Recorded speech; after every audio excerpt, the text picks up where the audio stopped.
I was bustling around the kitchen, my hands busy with chopping vegetables and stirring a pot of simmering sauce. The aroma of garlic and herbs filled the room, creating a comforting backdrop to the routine evening I was trying to maintain. It had become our little ritual, me preparing dinner while Catherine returned home from her long day at the radio station. Catherine's voice cut through the clatter of pots and pans as she entered the kitchen. "Hey, Jake," she said, her tone lacking its usual warmth. I turned to see her standing in the doorway, her shoulders slumped and her eyes shadowed with exhaustion. It wasn't the first time she'd come home looking this way, but it had been more frequent recently. "Hey, Catherine," I replied, trying to keep my voice cheerful. "How was your day?" She shrugged, her face a mask of fatigue. Same old, busy as usual." She placed her bag on the counter and began to remove her coat, but her movements were slow and mechanical, lacking the usual energy she had. I watched her for a moment, my concern growing. "You seem tired tonight. Is everything okay?" Catherine offered a weak smile, though it didn't reach her eyes. "It's just the workload. You know how it is with radio. There's always something that needs attention. It's just been a bit overwhelming lately." I nodded, though the pit in my stomach told me something was off. Her job at the radio station had always been demanding, but she used to come home with a spark of enthusiasm, ready to unwind and share stories from her day. Lately, though, she'd been distant, her stories terse and her demeanor distant. I tried to lighten the mood. "Well, dinner's almost ready. Why don't you sit down and relax for a bit? I'll have everything on the table in no time." Catherine nodded, her movements still sluggish, and she sank into one of the kitchen chairs.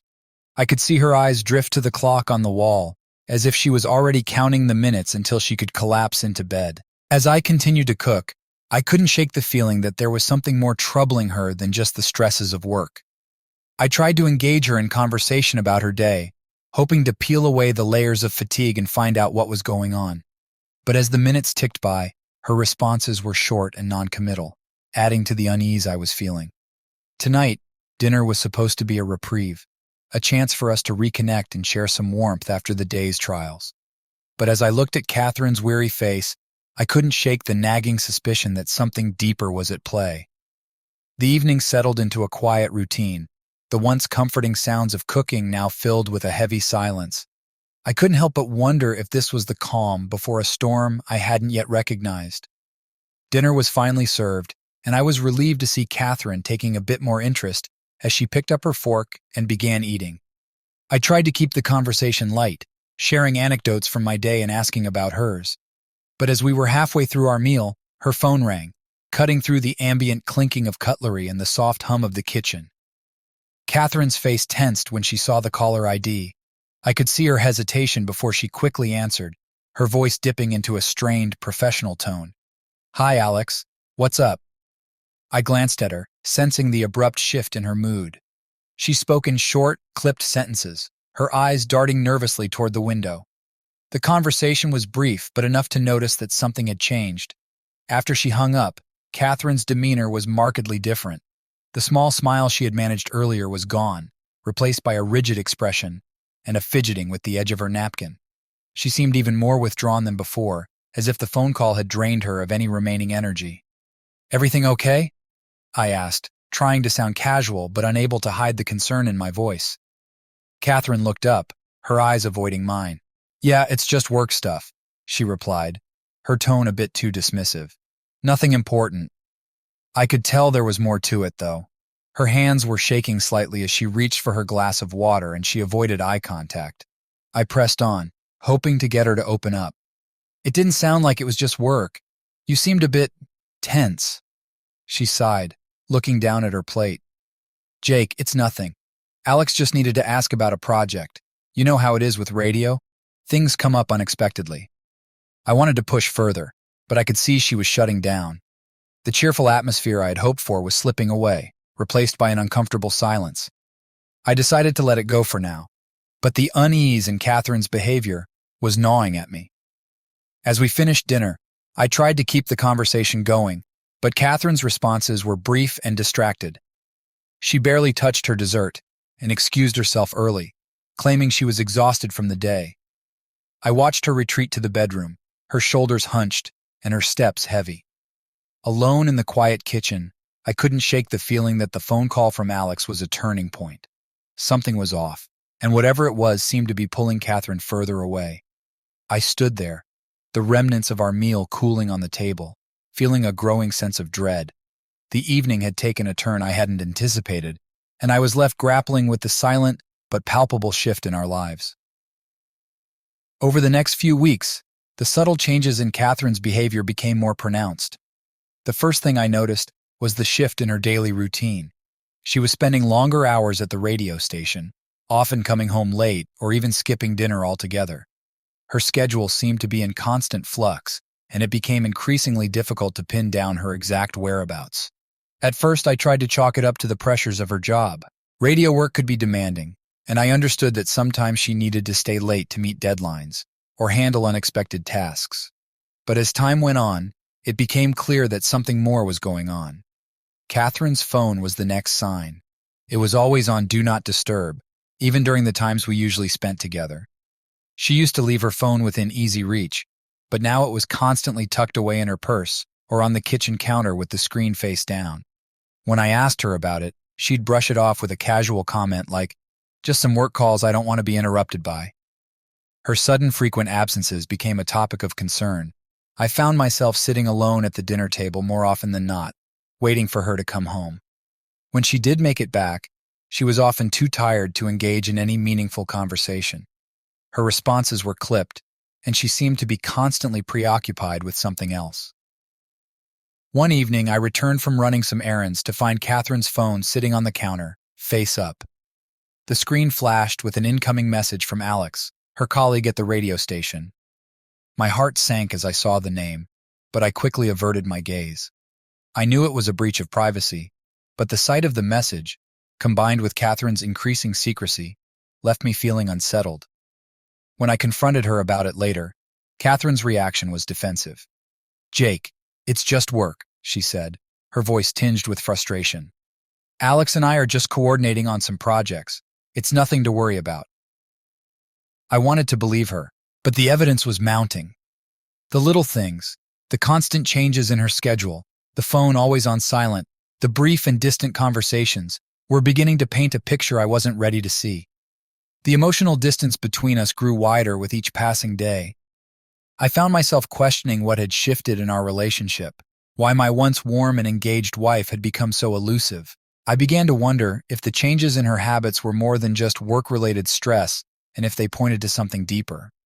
The growing realization that Catherine was becoming less available and more secretive gnawed at me. I tried to keep my worries to myself, but the unease was becoming harder to ignore.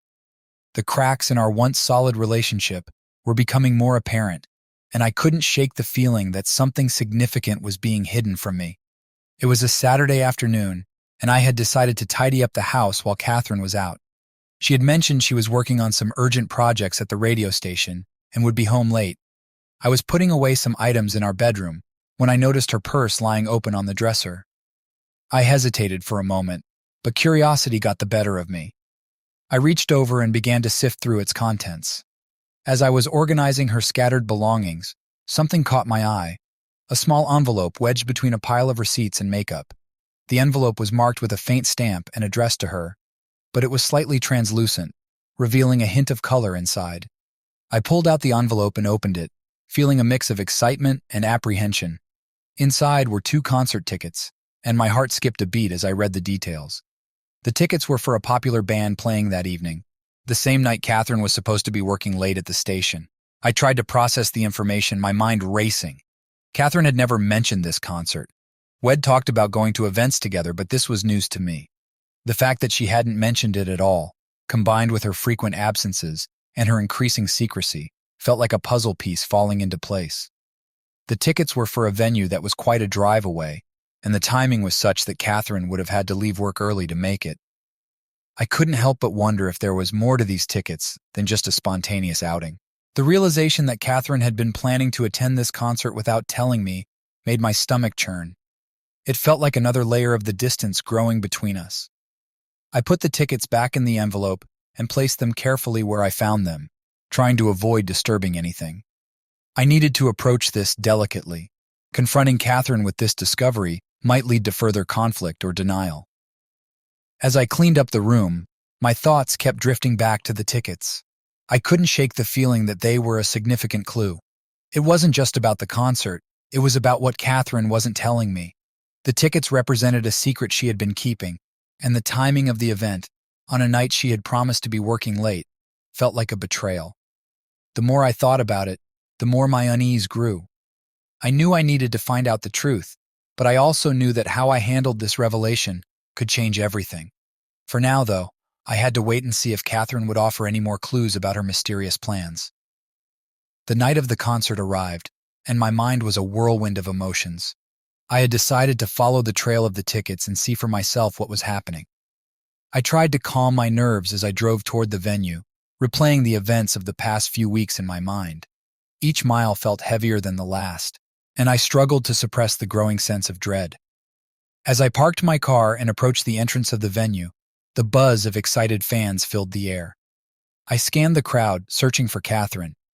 I didn't have a concrete plan for what I would do once I found her, but I felt compelled to see if my suspicions were valid. The concert hall was abuzz with anticipation, the lights dimming as the crowd cheered. I made my way inside, blending in with the throng of people.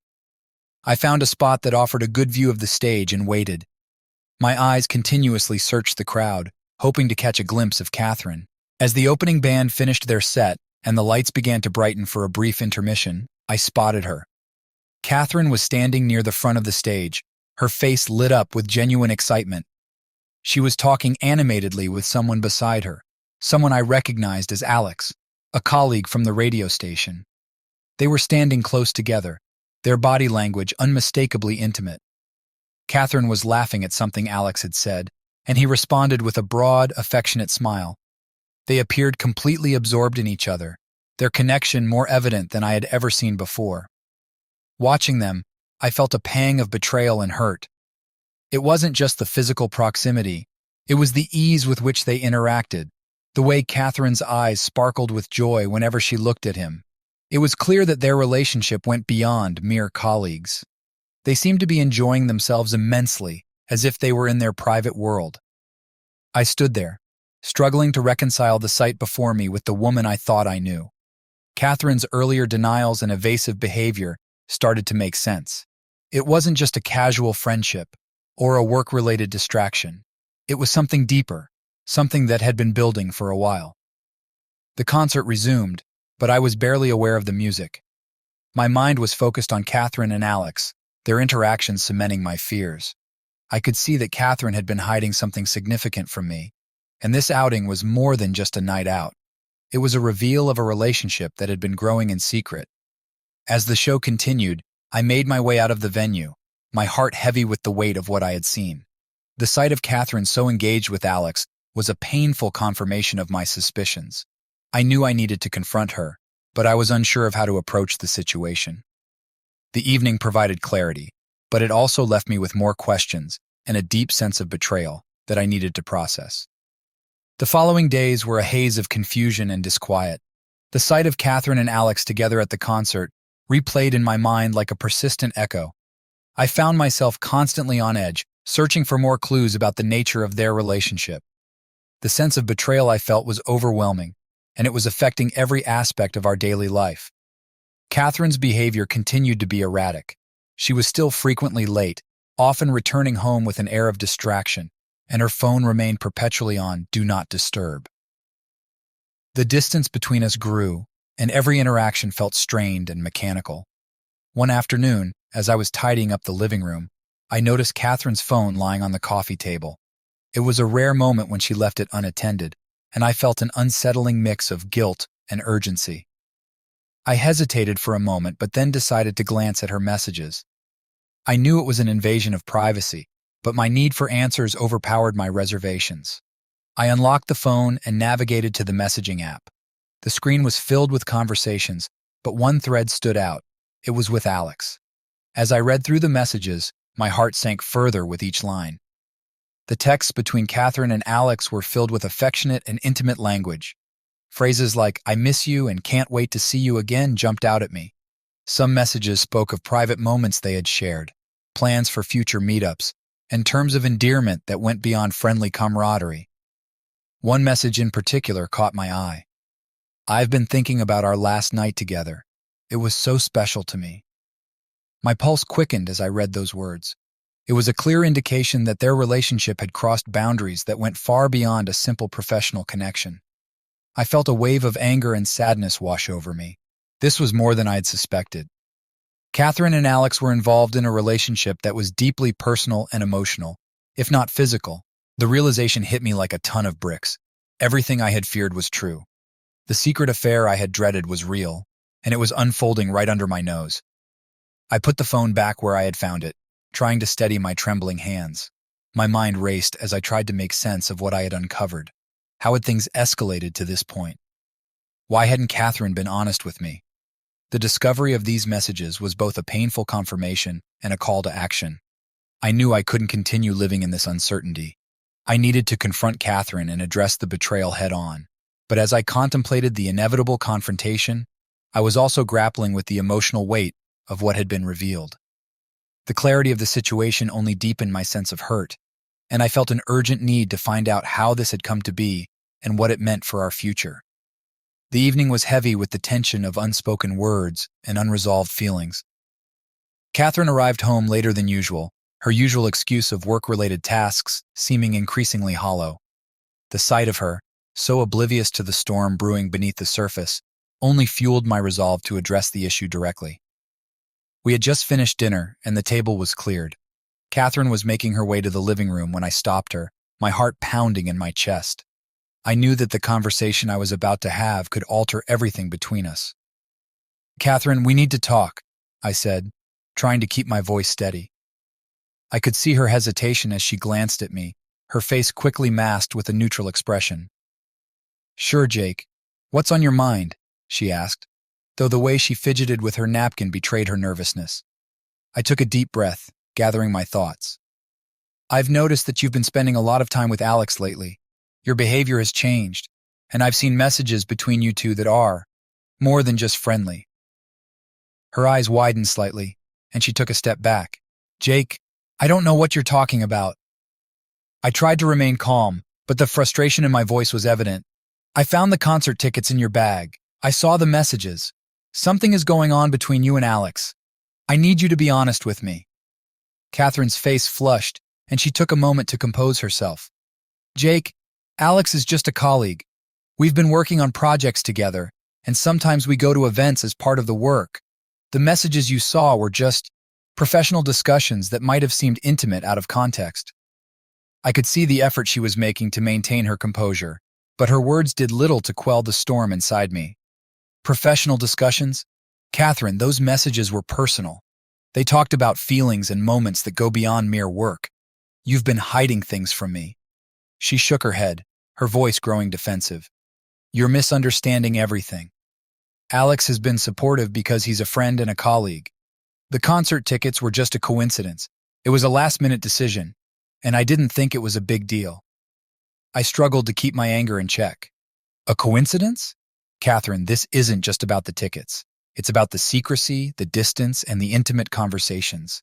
It feels like you're not being truthful with me." Her eyes softened, and she took a deep breath. "Jake, I didn't want to hurt you. Alex and I have developed a close friendship, but it hasn't crossed any lines. I'm sorry if it seemed that way, but I promise you, it's nothing more than that." The denial in her voice was palpable, but I wasn't convinced.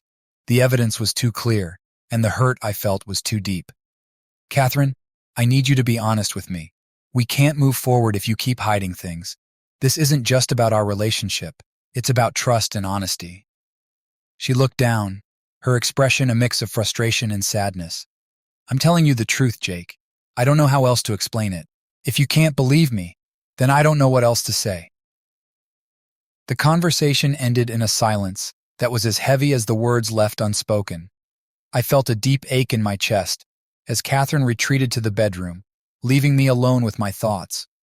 The confrontation had not yielded the clarity I had hoped for, but it had forced us to confront the growing chasm between us. As I sat there, the weight of the evening pressed down on me, and I knew that the path forward would not be easy. The truth remained elusive, and the trust that had once bound us was now frayed and uncertain. The conversation with Catherine left me feeling more unsettled than before. Her assurances of innocence did little to ease the gnawing sense of doubt that had taken root. I knew I couldn't ignore my growing suspicions any longer. I needed concrete evidence to understand what was truly happening between her and Alex. The days following our confrontation were filled with a heightened sense of vigilance. I began to notice more subtle signs of Catherine's frequent absences. She was often out at odd hours, and even when she was home, her phone was always within arm's reach, perpetually on silent mode. One evening, Catherine left for what she described as a late meeting at the radio station. I took this opportunity to delve deeper into her phone and find the answers I needed. With a combination of nervous energy and determination, I went through her phone once more, this time with a clearer goal in mind. I accessed her messaging app and found the conversation thread with Alex. The messages were more revealing than I had hoped. As I scrolled through the exchanges, I found numerous instances where their dialogue crossed the line between professional and personal. One message stood out. "I keep thinking about the time we spent together last weekend. It felt so right, like we were meant to be together." This was followed by a response from Alex. "I can't stop thinking about you either. Every moment away from you feels like an eternity." The emotional intensity of their exchanges was undeniable. It was evident that their relationship was far more than a casual friendship or professional rapport. The messages were filled with declarations of longing, affection, and even plans, painting a clear picture of a romantic and intimate connection. Determined to gather more evidence, I began to piece together the timeline of their interactions. I found receipts and calendar entries that indicated their meetings outside of work. There were dinner reservations, tickets to events, and notes about private outings. These documents confirmed that Catherine and Alex had been spending significant time together away from the office. The deeper I dug, the more I uncovered. I found phone records showing frequent and lengthy calls between them, often during times when Catherine had claimed to be busy with work. The pattern was becoming more evident. Their relationship was not just a fleeting affair, but an ongoing, committed connection. One night, while Catherine was out, I decided to search through her personal belongings, hoping to find anything else that might confirm my suspicions. In her drawer, I found a small notebook where she had jotted down personal thoughts and plans. Flipping through its pages, I came across notes that referred to Alex in a way that went beyond mere friendship. Phrases like, "thinking about our future" and "feeling so alive with you" were scattered throughout the pages. Each new piece of evidence felt like a punch to the gut. I was piecing together a narrative of betrayal and deceit, and it was becoming increasingly difficult to deny the reality of the situation. The evidence was mounting, and the picture it painted was one of a deep and intimate affair. As I put everything back in place, my mind was racing with a mix of anger, sadness, and resolve. I now had the proof I needed, but the task of confronting Catherine with this overwhelming evidence loomed ahead. The trust that had once defined our relationship was shattered, and the path forward was uncertain. All I knew was that I needed to address the truth head-on, no matter how painful it might be. The weight of the evidence was crushing. Each discovery, whether it was a message, a calendar entry, or a note, felt like a fresh wound, reopening with every piece of proof. As I sat alone in our dimly lit living room, the room that once felt like a sanctuary now seemed to close in on me, echoing the pain and betrayal that had taken root in my heart. I'd always thought of Catherine as my rock, my constant through the ups and downs of life. We had shared so many years, building a life, a home, and countless memories. The realization that she had been unfaithful and involved in a deep and personal relationship with someone else was more than just a blow. It was a devastation that shook me to my core. The discovery that Catherine was seeing Alex, someone she worked with and had always spoken about with casual admiration, was jarring. The intimacy of their messages and the time they spent together all pointed to a betrayal I had never imagined possible. It was as if the foundation of our life together had crumbled beneath me, and I was left standing amidst the debris, trying to make sense of the wreckage. I couldn't help but replay moments from our past, wondering if there were signs I had missed or if there were times when her mind had been elsewhere. Every shared laugh, every tender moment now felt tainted, as if I'd been living a lie. The memories that had once brought comfort now seemed like a cruel reminder of the illusion of trust. The emotional pain was sharp and unrelenting. I felt a deep sense of loss, not just for the relationship, but for the person I thought I knew so well. The woman who had been my partner, my confidant, was now someone I struggled to recognize. The betrayal wasn't just about the affair, it was about the erosion of trust and the sense of being deceived by someone I had loved and respected. As the hours ticked by, I found myself grappling with waves of emotion. Anger surged through me, directed at Catherine for her betrayal and at Alex for becoming an unwelcome part of our lives. Sadness followed closely behind, a profound grief for the relationship that had been shattered and the future that now seemed uncertain. The pain of realizing that Catherine's affections had shifted away from me was almost unbearable. I had been left to confront a painful truth. The person I thought was devoted to me had been sharing her life, her love, and her secrets with someone else. The silence of the house was deafening, a stark contrast to the turmoil raging inside me. I sat in the dark, trying to come to terms with the reality of my situation. Every thought seemed to amplify the hurt, and every memory felt like a reminder of what had been lost. In the quiet of that moment, I felt utterly alone, grappling with a profound sense of betrayal and heartache. The path ahead was unclear, and the emotional weight of the situation left me feeling both lost and overwhelmed. The confrontation had left a thick fog of uncertainty hanging over us. For days, the house had been steeped in silence, the kind of silence that presses on you and makes every word seem monumental. Catherine had sensed the change in our dynamic, and eventually, she asked to talk. We sat across from each other in the living room, the same space where so many conversations had taken place over the years. Tonight, it felt different, charged with an emotional intensity that made every movement and gesture seem significant. Catherine looked tired, her eyes red-rimmed from lack of sleep and the weight of the situation. She took a deep breath before speaking, her voice wavering slightly. "Jake, I want to start by saying how deeply sorry I am. I know that what I've done has hurt you deeply, and that was never my intention." I met her gaze, trying to steady my own emotions. "Catherine, we've been through so much together. I can't even begin to describe the pain and confusion I'm feeling right now. But you owe me more than just an apology. I need to understand what this means for us." She nodded, her face a mixture of regret and determination. "I've been thinking a lot about everything that's happened. I've come to realize that my feelings for Alex have grown beyond just friendship. He's become someone important to me, and I want to be honest about that." The words felt like a punch to the gut. I had hoped for a different outcome, perhaps one where we could work through the issues and find a way to rebuild our trust.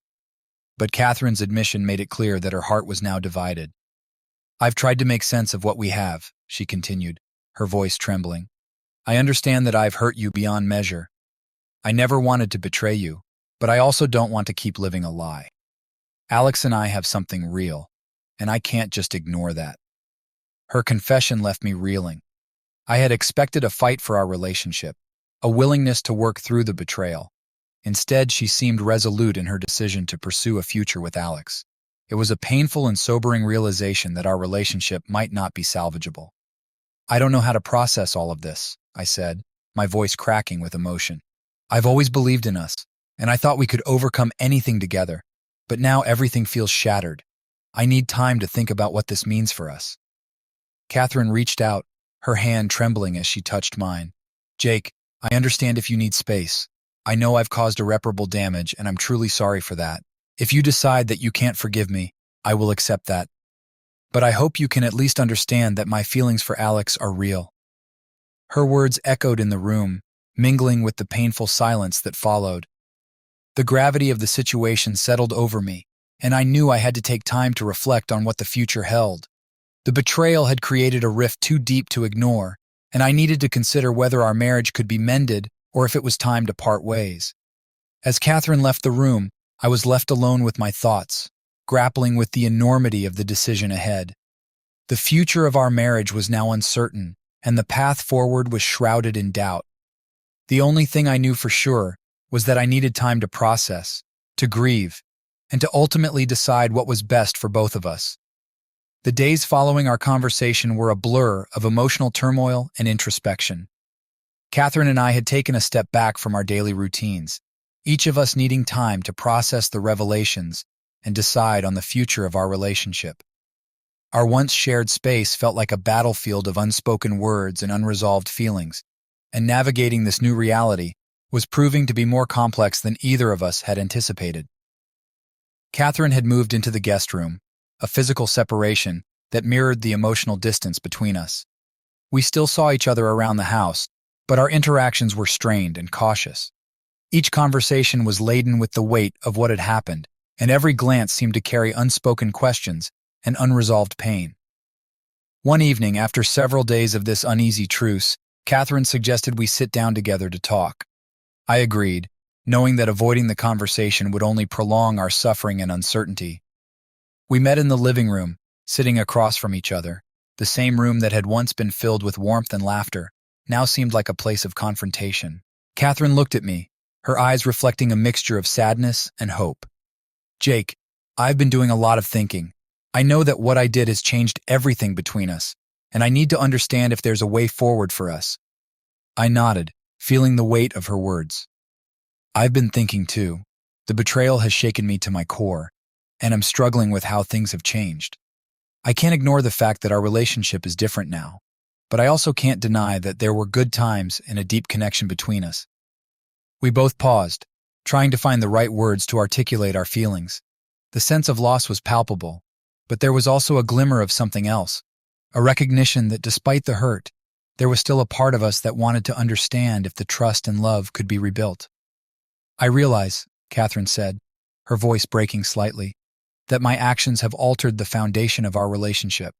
I've been reflecting on what led me to make these choices and the impact they've had on us. I want to be honest with myself and with you. I'm willing to work on this if you are." Her willingness to face the situation honestly was a small but significant step. It signaled a desire to address the issues rather than avoid them. I could see the effort she was making to understand her feelings and the implications of her actions. "I appreciate your honesty," I replied. "It's hard for me to see past the betrayal, but I also understand that we need to confront what's happened if we want to find a way forward. Rebuilding trust won't be easy, and it won't happen overnight. We'll need to be patient with ourselves and with each other." We both knew that simply acknowledging our feelings wasn't enough to mend what had been broken. It would take work, dedication, and a willingness to confront difficult truths. The path to healing was uncertain, and the future of our relationship was still in question. "We should consider counseling," I suggested. "It might help us navigate these feelings and find a way to address the issues more constructively. It could be a step towards understanding what went wrong and how we can move forward." Catherine agreed, her expression reflecting a mix of relief and apprehension. "I think that's a good idea. I'm willing to try if you are. I want us to find a way to understand each other better and see if there's a possibility of rebuilding what we once had." As we concluded our conversation, there was a tentative sense of hope. The road ahead was still unclear, but the willingness to confront our feelings and seek help was a crucial first step. The realization that our relationship had changed was painful, but it also opened up the possibility for growth and understanding. We both knew that the journey ahead would be challenging, but facing it together, with honesty and commitment, was a start. The future of our relationship was still uncertain, but for the first time in days, there was a glimmer of hope that perhaps, just perhaps, we could find a way to navigate the complexities and rebuild the trust that had been lost. The weeks that followed were marked by a series of intense conversations and emotional sessions. Catherine and I had made a concerted effort to address the betrayal, attempting to navigate the chasm that had formed between us. We engaged in open discussions about our feelings, sought counseling, and tried to understand where we stood in the wake of the affair. Yet, despite our efforts, the path to reconciliation remained elusive. It became increasingly clear that the trust we once had was deeply fractured. Each attempt to rebuild it felt like a band-aid on a wound that required more profound healing. Our sessions with the counselor provided insights, but also highlighted the fundamental changes in our relationship dynamic. The emotional distance between us was palpable, and while we both wanted to find a way forward, the reality of the situation weighed heavily on us. One evening, after another round of deep and exhausting discussions, Catherine broached the subject that had been hovering between us. We sat in the living room, the same room where we had shared so many moments, now a place of decision and finality. "Jake," Catherine began, her voice soft but resolute. "I've been doing a lot of thinking. The distance between us is something we can't easily bridge. My feelings for Alex have grown stronger, and I've come to realize that I want to pursue a future with him." Her words felt like a final blow, a confirmation of the direction she had been heading. It was both heartbreaking and, in a way, relieving. The decision, though painful, was now out in the open. I took a deep breath, struggling to process the finality of the moment. "Catherine, I've come to understand that despite all our efforts, the reality of your feelings for Alex and the damage done to our relationship has created a gap that's too wide to close. I appreciate your honesty, but it's clear that we need to accept the reality of our situation." Her eyes were filled with a mix of sorrow and determination. "I know this is difficult, and I'm truly sorry for the pain I've caused you. I didn't want it to end like this, but I also can't ignore what I feel. I believe that both of us deserve the chance to find happiness, even if it means going our separate ways." The decision to part ways was not made lightly. It was the result of countless discussions, emotional struggles, and a deep reflection on what was best for both of us. We had tried to salvage what we had, but the reality was that the foundation of our relationship had been irrevocably altered. We spent the next few days working through the logistics of our separation. We discussed practical matters, dividing belongings, addressing financial concerns, and figuring out the next steps for each of us. It was a process filled with a mixture of sadness, practicality, and an underlying hope for a new beginning. As we faced the reality of our separation, there was a shared sense of loss and acceptance. The end of our relationship marked the conclusion of a chapter filled with shared dreams, laughter, and deep connection. It was a chapter that would be remembered with both fondness and pain. On the day of our separation, we stood outside the house that had been our home, the place where we had built so many memories. The finality of the moment was heavy, and we embraced one last time, a gesture of farewell to the life we had shared. "I wish you the best, Catherine," I said, my voice steady despite the emotions swirling inside me. "I hope you find the happiness you're seeking." "Thank you, Jake," she replied, her eyes glistening with tears. "I wish you the same. You deserve to find peace and happiness." As Catherine left, I watched her go, feeling the weight of our decision settle over me. The road ahead was uncertain, filled with the challenge of moving on and finding a new path. The end of our relationship was a poignant reminder of the complexities of love, trust, and the inevitable changes that life brings. In the quiet that followed her departure, I was left to reflect on the journey we had shared and to begin the process of healing and rebuilding my own life. The future was unknown, but the decision to part ways was a necessary step towards finding a new beginning. The house was eerily quiet now. Catherine's departure marked the end of an era, one that had been filled with both joy and profound challenges. As I walked through the empty rooms, I couldn't help but reflect on the life we had built together, now reduced to a collection of memories and a few lingering echoes of what once was. The days following our separation were a whirlwind of emotions. I spent my time sorting through the remnants of our life together, packing away personal items, and slowly turning the page on a chapter that had been so significant. Each object I touched, a photograph, a memento, a piece of furniture, carried a weight of nostalgia and sadness, but also a reminder of the growth and change that had come from this experience. Amid this upheaval, I found solace in routine. I returned to work with a sense of determination, channeling my energy into projects and tasks that required my full attention. The distraction was welcome, providing a temporary escape from the emotional weight I carried. Slowly, I began to reclaim parts of my life that had been overshadowed by the recent turmoil. I also sought new ways to heal and grow. I started attending therapy sessions, where I could talk openly about my feelings and gain perspective on the lessons learned from the relationship.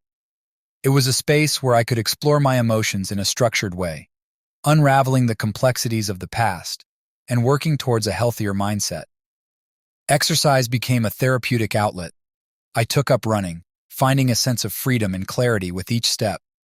The physical activity not only helped with stress, but also provided a much-needed break from the constant internal dialogue of pain and reflection. With every run, I felt a bit lighter, as if shedding layers of hurt and starting to build a new sense of self. Socially, I reconnected with friends and family. Their support was invaluable during this time, offering a reminder that I wasn't alone in facing the challenges of change. Sharing experiences, laughter, and moments of normalcy helped me feel grounded and connected to a broader network of relationships that had always been there, but had taken a back seat during the turbulence of my marriage. As the months passed, I began to see the contours of a new life emerging. It wasn't about forgetting the past, but about integrating the lessons learned into a more hopeful future. I realized that the experience had taught me about resilience, self-worth, and the importance of facing difficult truths. It had shown me that even in the face of profound betrayal, there was an opportunity for personal growth and renewal. Catherine's departure had left a void, but it had also opened up space for new possibilities. I started exploring hobbies and interests that had been put aside. I took up painting, a creative outlet that allowed me to express my feelings differently. I began volunteering, finding fulfillment in contributing to causes that mattered to me. These activities became a way to reconnect with myself and discover new aspects of my identity. In the quiet moments when I allowed myself to reflect, I felt a mixture of sadness and acceptance. The pain of the past was a part of my journey, but it no longer defined me. I had come to terms with the end of my marriage and was learning to embrace the uncertainty of the future with a sense of cautious optimism. The process of moving forward was gradual and filled with its own set of challenges, but I approached it with a renewed sense of purpose. The lessons from my experience with Catherine became a guide, helping me navigate the complexities of rebuilding my life. I knew that the road ahead would have its ups and downs, but I was committed to forging a path that aligned with my newfound understanding and sense of self.